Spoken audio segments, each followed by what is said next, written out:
Hello, hello, hello. This is Gresh from the I Am CEO podcast, and I have a very special guest on the show today. I have Andrea Hancock of Dexterous Organizing. Andrea, great to have you on the show. Thanks for having me. Great to be here. No problem. Super excited to have you on. And before we jumped in, I want to read a little bit more about Andrea so you can hear about all the awesome things that she's doing. And born and raised in the Washington, D.C. metropolitan area, Andrea graduated with an accounting degree from the University of Maryland at College Park.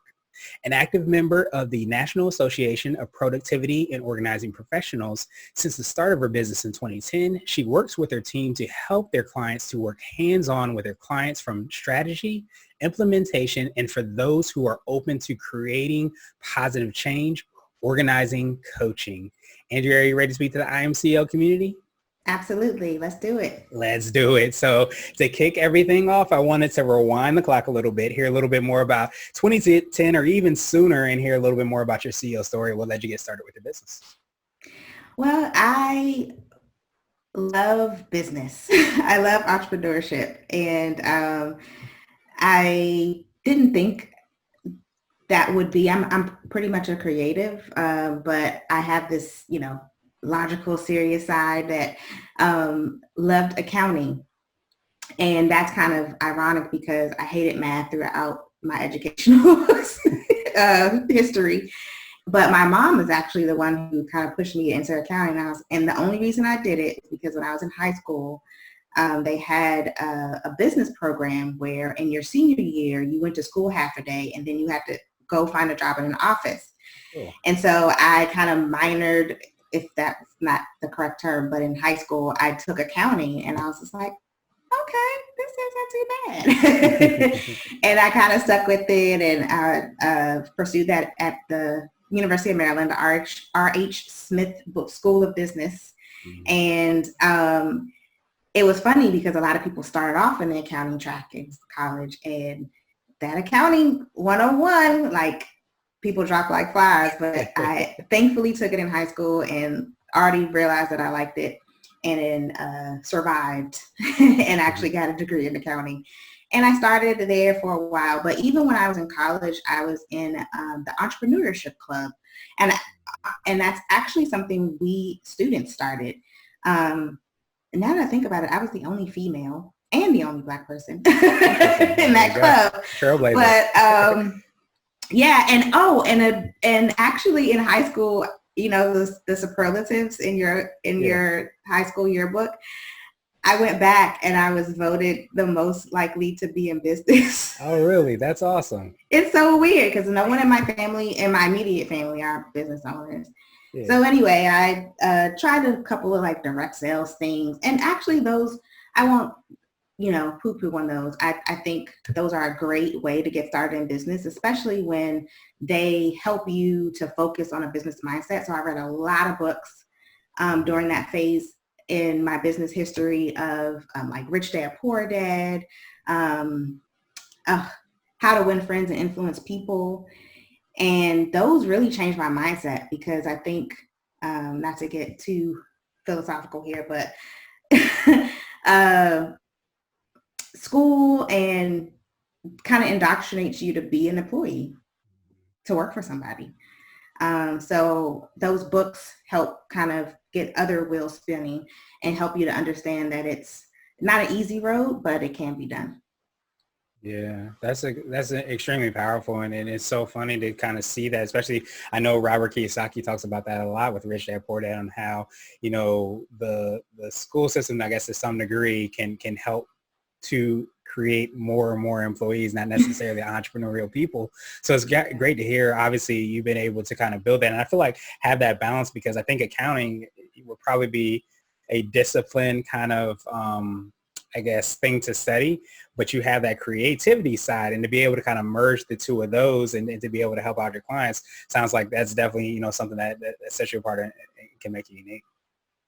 Yeah. And I think once I did find professional organizing, it was such a good fit for me because organizing is about systems and processes, but there's so many different unique challenges that clients have.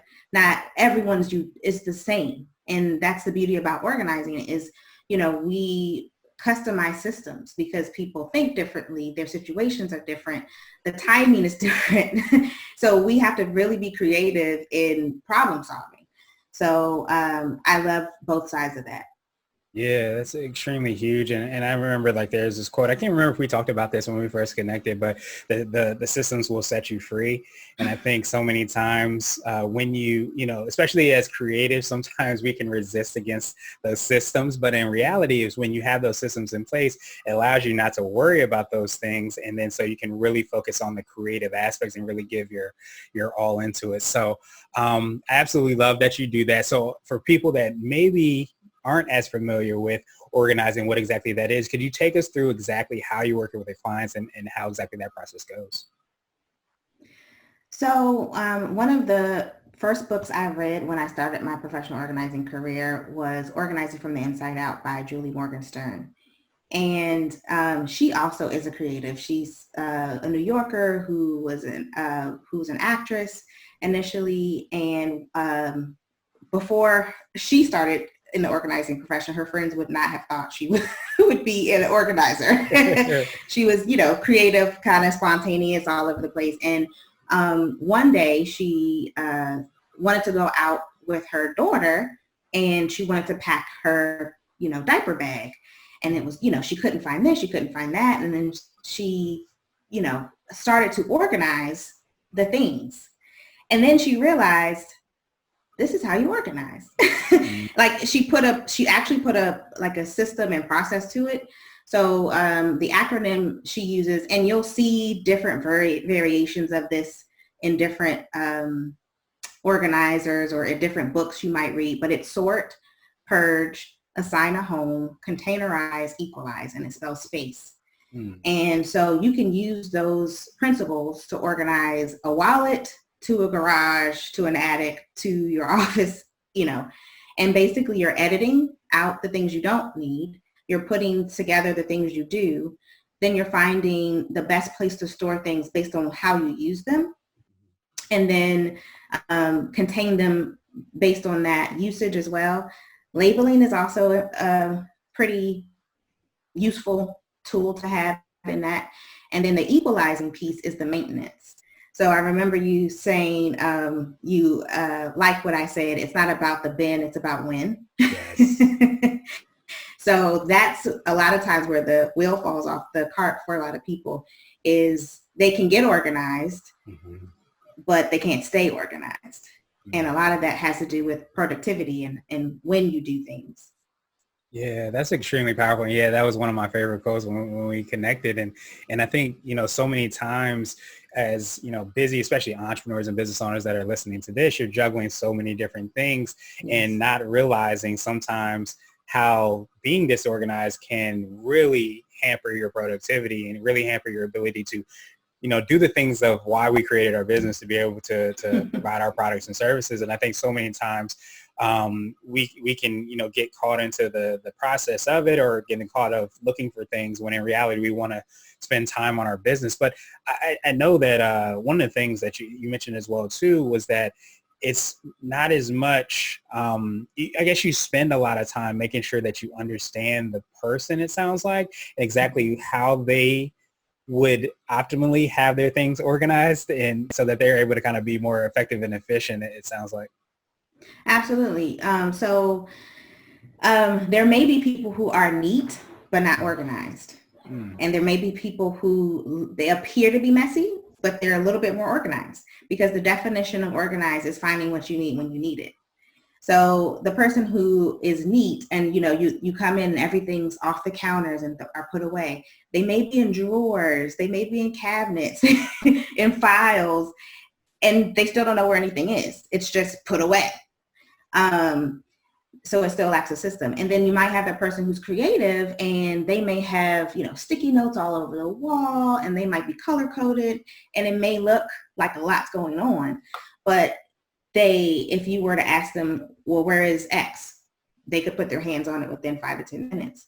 And so when we talk with a person, we got to understand what's bothering them because really, it could be, I've talked to some person over the phone as a consultation, and they're just so distressed, and they have like maybe 2 bins of paper that they just can't, seem to get together.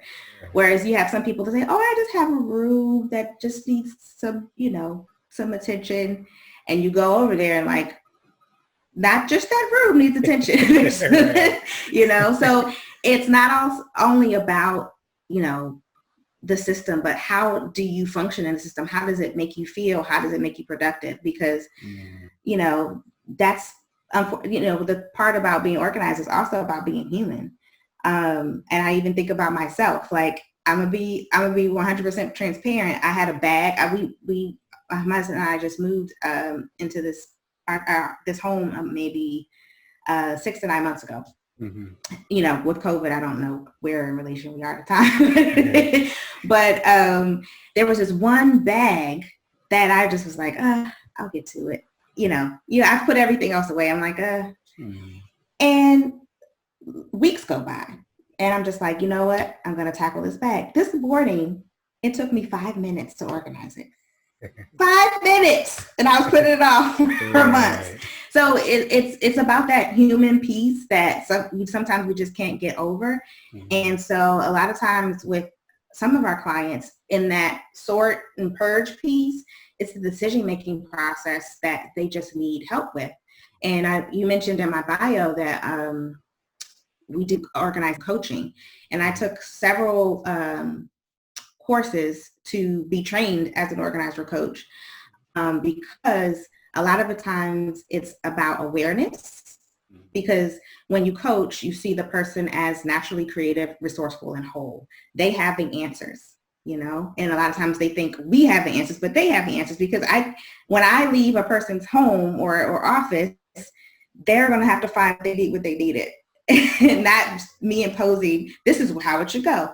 So those answers should come from them. So we coach them to bring awareness to maybe a habit or a thought process or a perspective that they may have that may be hampering them moving forward. Just like I talked about, I just sat down and coached myself into organizing that bag. It took me 5 minutes, but in my mind, I'll do that later. Right. Yeah. Well, no, that's extremely powerful. And it feels like, empowering, for people too, because I think so many times you want to be able to really drill down into that human aspect. Because I say that a lot of times about businesses that, we look at, for accounting, we look at numbers, we look at data, we look at all these things, and that's business. But sometimes we forget that human aspect of it. And as you kind of spoke to, is I completely changed my paradigm or perspective on organizing and the impact that it has, because a lot of times there is that human aspect that we can kind of overlook. It's not just, a stack of papers. It's not just that thing that here, there, or where it should be or where it shouldn't be. It's so much involved in being able to kind of understand that process, understand that human aspect, and exactly how you're impacting those people, those places, and of course the feelings and everything that goes along with them. Mm-hmm. Absolutely. Awesome. And as if I might add, as you were talking, it made me think about that with the human aspect, and with productivity and being business owners, priority is the key to getting things done. And because of life and because of things that happen, and we know this with the pandemic, priorities shift. Things that were important, when we put it on the agenda, may not be so important later on when we are about to address it. So, that's part of the coaching piece is like sometimes we hold on to things that may not necessarily should be priority, but for some reason we think it should be. Yeah, and not even being able to kind of step outside of yourself to be able to recognize that or really ask those questions is great that you're able to kind of, provide that coaching aspect. Do you feel like that? I was going to ask you for what I call your secret sauce, which can be for yourself or your organization. But that's the thing you feel kind of sets you apart. Do you feel like that coaching perspective and the ability to kind of not just say, hey, you should put this here or put this there, but actually to empower the people is what sets you apart? I think that is one of the reasons why I've built Dexterous Organizing over the years and why people have been attracted to work with me. Because I always say, you know, having a professional organizer is kind of like having a personal trainer. Some people want, you know, the hardcore in your face, whereas, you know, some people, and myself included, I'm not one to respond to someone like pushing me so much as I am to like more of the yoga, like do, you know, I'm self-motivated. So usually when someone's pushing me, it's, you know, it's less appealing. In fact, I laugh at sometimes people who are super competitive because I'm not. I compete against myself. Right. So it's just like, okay, you know, like someone's like, oh, you know, we joked that Duolingo sent my friend a message like, Andrea's in the lead. Are you going to come back at her? And I was just like, I said, they must know my personality. I haven't got a message like that. They must know. I'm like, I don't care what so-and-so doing. I'm streaking 57 days. So, you know, with that thought, and we work with a lot of busy professionals, a lot of business owners. And with that personality type, they are already kind of A-type personalities. They are directors and leaders in their communities or in their jobs or in their families. So respecting that they have the answer. Sometimes they don't, and I think sometimes they get decision fatigue because of all the things, the roles that they play. So they kind of want somebody to come in and say, no, you should do that. But, you know, I kind of flip it and I'm like, well, if you moved it there, would that benefit you? Or, you know, the questioning and the helping them to see the best way. And a lot of times I've noticed when I do say, this is what I think you should do, that type of personality will say, well, I don't know. I don't think you know, they're going to push back anyway. So it just works out. No, that's extremely powerful. And it's great to know, you know, how and who exactly you work with, because I'm the person that my Duolingo is going crazy sending me emails because it must know my personality. Know I'm competitive. It's like, oh, this person's ahead of you, so you need to start doing it, and I'll jump in. But I think you're absolutely right to kind of know that and be able to provide that communication of that back and forth, not saying you should do X, Y, and Z, but understanding that that person might be tired, you know, from all the decisions that they make. So maybe you present something to get their feedback, and that's what prompts them to really have that engagement. So I think that's extremely powerful. So I wanted to switch gears a little bit, and I wanted to ask you for what I call a CEO hack. So this could be like an app, a book, or a habit that you have, but what's something that makes you more effective and efficient? I am a lover of routines. And I think that's probably why I like organization so much, because I feel like incrementally doing something over time and creating that habit sets you free to then be spontaneous when the opportunity presents itself. So because I open my mail every day, I don't, and the weekends, I don't have to think about it, or I don't have, you know, few months later, like, oh, I have to go through this mail and have all this on my shoulder.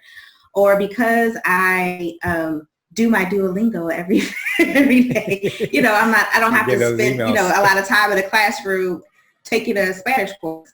Right. But I feel like if you have systems and routines, then you kind of gradually, incrementally add certain things, whether it's podcasts and books, reading or Audible or something, you're filling your head with information, but at increments.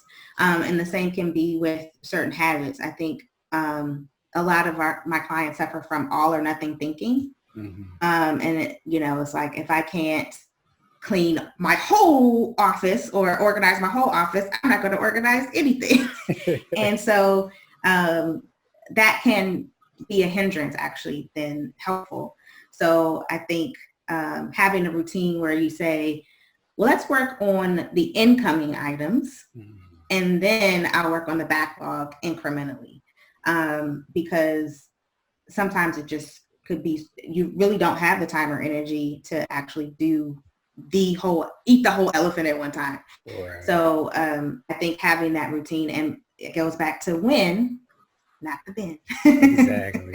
Exactly. Yeah, that's extremely powerful. And a lot of times you get so overwhelmed because of all the things you have to do that you don't end up doing anything, as you said, kind of like that all or nothing. But, it's extremely powerful to know, because I think too, it kind of is right in line with entrepreneurship and business, where you're not going to be on the Forbes list, right? When you sign up for your LLC, it's a process. It takes that everyday consistency that leads to those really opportunities and to build a great business. And sometimes we forget that in the day-to-day of our lives, or the things that we're looking around at in our offices, or in our home offices especially too. So I wanted to ask you now for what I call a CEO nugget. So this could be a word of wisdom or piece of advice. It might be a piece of advice you would give to a client, or if you were to hop into a time machine, you might tell your younger business self. Oh, wow.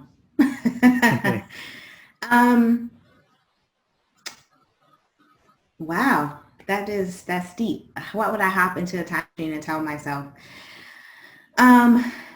I think I started my entrepreneurship journey thinking that if I just hit the ground running, I would see results immediately, like within a few months. Mm-hmm. And I think I would have probably focused more on building relationships than,